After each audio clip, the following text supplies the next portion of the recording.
So I've just found out that Counter-Strike Go is back on Steam, so I've spent this morning downloading it, but it's genuinely got me curious because it has been years since we've actually been able to test the performance of this game. So what I want to do today, because I can see this having a bit of a sudden resurgence with it now being its own standalone version, is I want to take a few different computers with different specifications and find out how does this legacy release they've just put out actually run in the real world.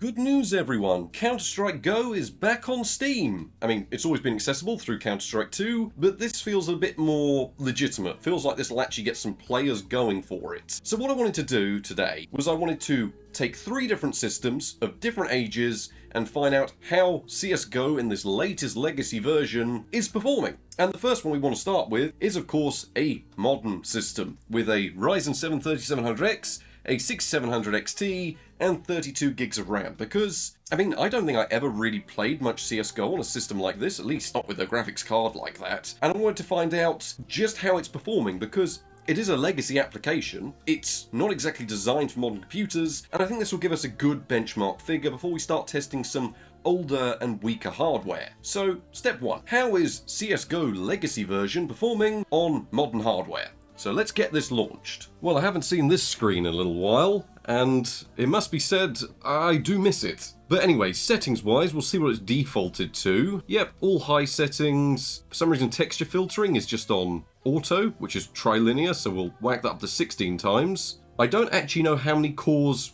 Counter-Strike uses. We'll also whack it in full screen, and I do believe, provided I kept the files, I have the old Workshop benchmark. Yep, there it is. The old FPS benchmark from back in the day. I don't think I've ever ran this on a modern system. Why don't we see just how this is doing? We've got FPS metrics up in the top right, provided by the AMD overlay. So modern system against Counter-Strike, how is it doing? I'm sure I will whack in the bottom left corner the actual overall average and 1% lows, and we are getting around 400 to 500 FPS. The graphics card is not being fully utilized, and neither is the processor. In fact, the processor is seeing 20% utilization, and they are probably all on the first 2 cores, because this is CSGO, and this was never really designed with 8 cores and 16 threads in mind. Honestly, it's running really nicely. It's quite smooth. I mean, it has now dropped down to around the 300 FPS mark. I do believe this benchmark got some heavy fog, or smoke, and smoke kills the frame rate down to 105 FPS, down to 100 there,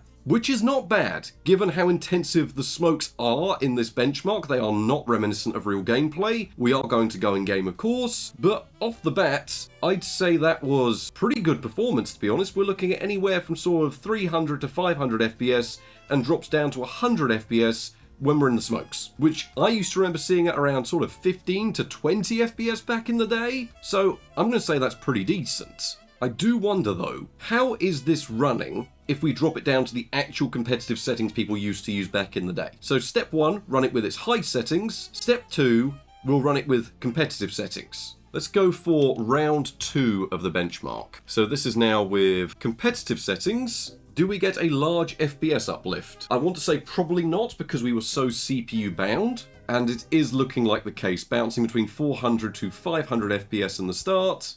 It's staying a bit closer towards the 500 FPS mark. I just want to do this first one completely live because I haven't seen this in so long, and I don't think all too many people are nostalgic about the Workshop benchmark, but we used to use it a lot on this channel. The explosion coming soon. I think that was the explosion. Right, fog with competitive settings now brings us down to 150 to... it still goes down to 100 FPS, so it's not exactly changing the world, but it is running slightly smoother. It's probably going to be ever so slightly better 1% lows and ever so slightly better average, but generally I think we are entirely CPU bound. Utilization has actually gone down over where we were, so it is a legacy game. We have to keep that in mind. It's running pretty fantastic on the system. I can't really argue with it. I thought we'd run into more stuttering problems or something where the system just wasn't designed for this, but no, this is what I'd call exceptionally competitive, especially with the competitive settings. We can actually get in-game. So real-world gameplay, we're seeing about 160 to 180 FPS, up to 200 with the competitive settings in a casual game. Processor utilization has gone up, but not by much, and honestly I don't think I'll be doing very good here. We did win the round though. We did. This is running smooth though. I can't say it's running too much better than I remember it running on my systems of the era, probably because it is so processor bound. On a modern system, yes, you are going to be limited by, how high singular cores can be clocked. But that doesn't change the fact that this is still running fine on a modern system. So I will whack up the average and 1% lows down in the bottom left for this section, because I can't imagine there's all too many problems.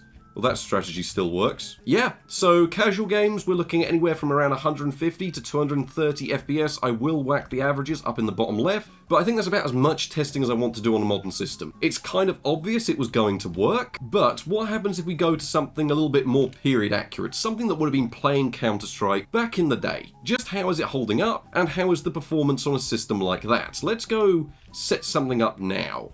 But just how is this new legacy version of Counter-Strike Go, if you can call it new, running on a more contemporary system? And honestly, I've got pretty much the perfect system on hand because just last week we grabbed a custom-built NZXT computer which features the exact type of specifications that people would have chosen to run CSGO on. This has got a Haswell Core i3-4170, it's got 16GB of DDR3 memory running at 1600 MHz, and we are running Windows 10 IoT, which is just an up-to-date lightweight version of Windows 10 that should be more than contemporary enough for this type of system. Graphics card wise, we are running a GTX 750 Ti. So yep, this system is pretty much exactly what the average person would have been running Counter-Strike Go on back in the day. And I just want to get an idea of how this is performing because, this is the type of system everyone was building in around 2014 to 2018 to try and play this game. So I think this is a good baseline to work from and actually get everything all set up and running. Now I think the best way of us doing this is to carry on with the same method that we've already done. We'll run it through the built-in workshop benchmark, we'll test it with competitive settings and high settings, get a reading, and then go from there.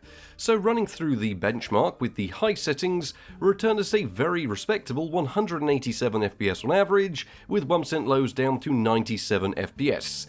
It's worth noting that this brought me straight back to the era of testing Counter-Strike on computers, because the heavy areas with lots of smoke going on did bring us down to around 15 to 20 FPS on a system like this. So no, I wasn't going insane, and modern systems do deal with it very well given we are still seeing 100 FPS here, but back in the day in this section, we used to see around 15 to 20 FPS. Moving ourselves back to the competitive settings, so low everything and high shadows, as always seemed to be the case back in the day, and we returned a better average of 201 FPS throughout the benchmark, with 1% lows now down to 129 FPS. So overall, a fairly respectable showing, but of course we did still see the same slowdown in the exact same places. But the one thing of course people want to know is that yes, this benchmark is rather decent, but it's not exactly real-world gameplay. So of course I loaded up the same server I was using last time to try and get the idea of how a casual game of Counter-Strike would perform, and we returned 112 FPS on average, and 1% lows down to 88 FPS. Yes, this was in the custom map Westwood, I think it's called Westwood. It's been a long time since I played something like this, but it was playable. I did go back through and try to test some maps that I could actually choose, but then you've got to keep in mind we are inducing higher CPU overhead. Not that it really mattered too much, because in this instance we were entirely graphics card bound. You've got to remember the reason people were going with i3s, and the reason the i3s were so recommended back in the era, is because 2 cores and 4 threads handles CSGO remarkably well. So yes, we were entirely GPU bound, and even loading into a map with bots didn't really put a dent in our frame rate, returning to the same results in things like Inferno, Nuke, and all of these other maps that we saw in Westwood when we were actually playing online.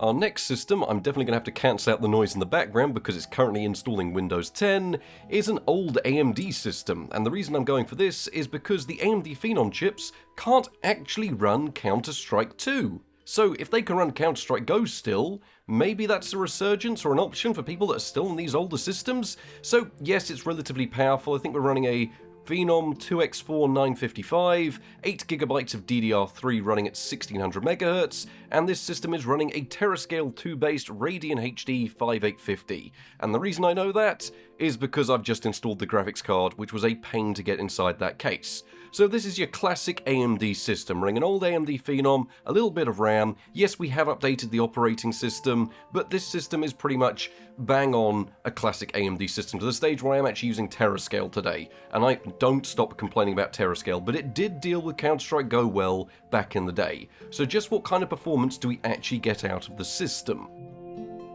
So it's been a long time since I've ran this on the AMD Phenom chips, mostly because, well, we haven't really had an alternative to CSGO because CS2 wouldn't launch and Counter-Strike Source runs on everything.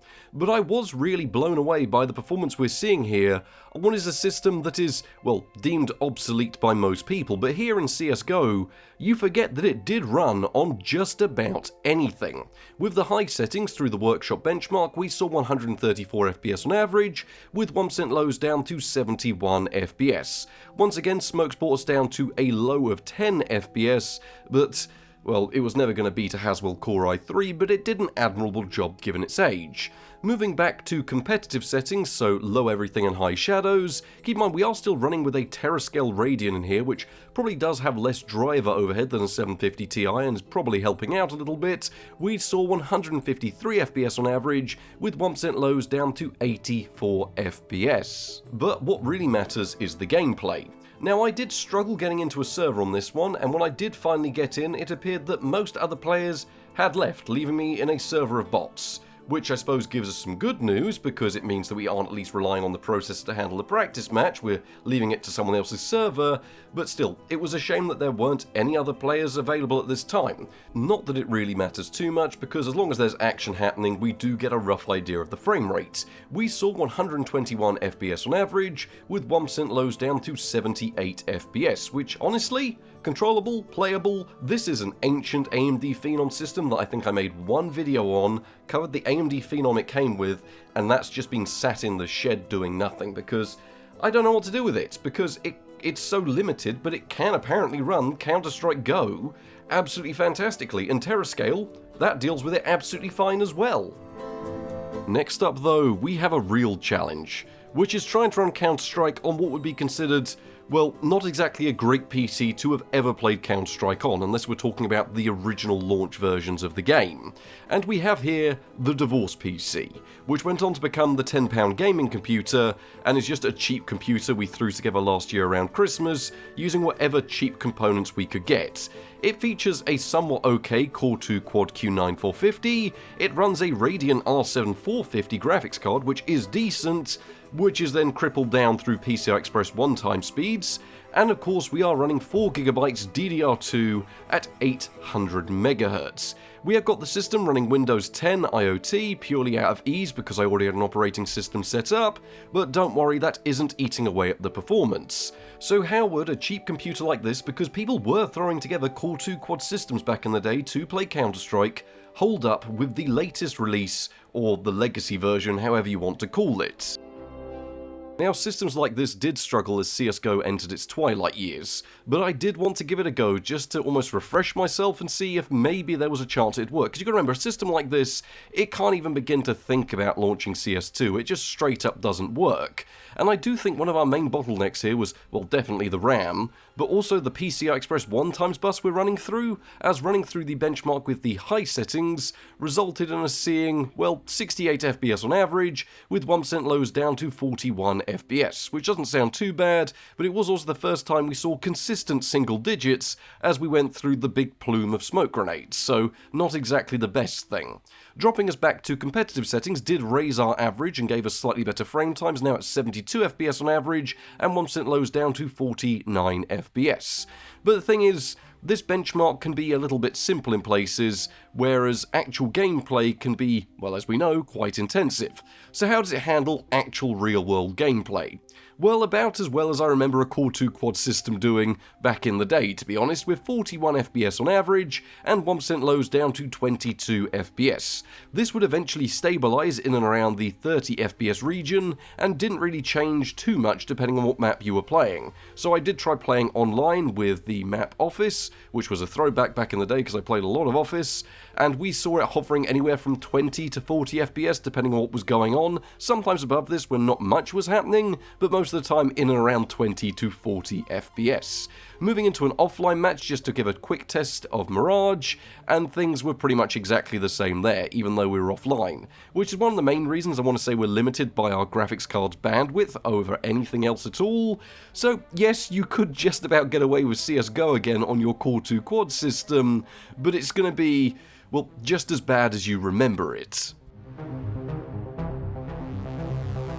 Well, that's certainly been an interesting one. I mean, to be fair, this is one of those videos that I just sort of saw the news and thought, you know what, I want to actually get on that and start testing that, because I've always wanted to bring CSGO back to the benchmarks, because it's such a good game to test. It does run on genuinely everything, as we've just seen. If we actually take a look at the gameplay results, though, and what they mean, we can clearly see that modern systems are ahead of everything else, which makes sense. This is a Ryzen 7 3700X machine, and even though the game is hardly using more than 2 cores, we can see those 2 cores do boost high enough to result in a fairly good average during real gameplay. The contemporary PC from the era does exactly what you'd expect it to. It runs the game at anywhere from sort of 80 to just over 100 FPS, primarily staying over 100 FPS during real-world gameplay, and one of the real surprises was the classic AMD system. And one of the reasons for this, I think, is you've got lower driver overheads from the Terascale drivers that are installed compared to the modern NVIDIA ones that are on the contemporary PC, and you do also have 4 cores, which in certain instances will actually help achieve an overall higher average. The Core2Quad PC results, they're about where you'd expect. This is CSGO in its final form and its new legacy form, and it is going to struggle on a processor that came out in, when, 2007? Still, it's a nice option to have it there for benchmarking, and it can handle some gameplay if you really are desperate. I will also throw up a graph showing the results across all of the benchmarks, but it looks a bit messy because there's a lot of data there, but in case people did want a, here's the graph for everything, I'll throw one of those up, but it doesn't tell you anything you don't already know. So there we have it, CSGO Legacy version, it's out there now. I haven't been able to get the server browser working. I know a few people have got confirmed methods for it, where they're shift tabbing to bring up the Steam overlay and accessing it that way. Personally for me that wasn't working, so I was just direct connecting to IPs.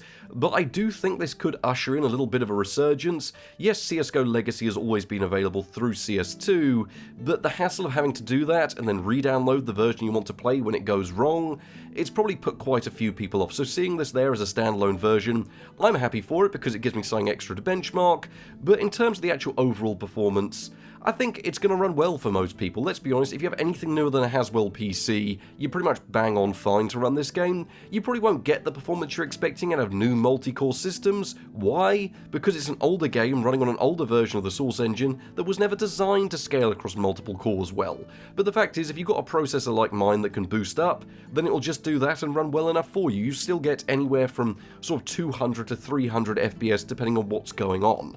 So thank you all very much for watching. Hope you've enjoyed this little video. It's not so much of a little video anymore. I told myself this morning you're going to go and benchmark CSGO Legacy, see how it's doing, and the next thing I'm dealing with Core2Quads and AMD Phenoms and I'm installing Windows 10 on them. That could be a video in itself, but I just wanted to do this testing to refamiliarize myself. So we have the findings, we have the results, and I hope everyone enjoys playing CSGO again, because I know I am. So thank you all very much for watching. I'm still a little bit ill, but hopefully it hasn't shown through too much, and good night.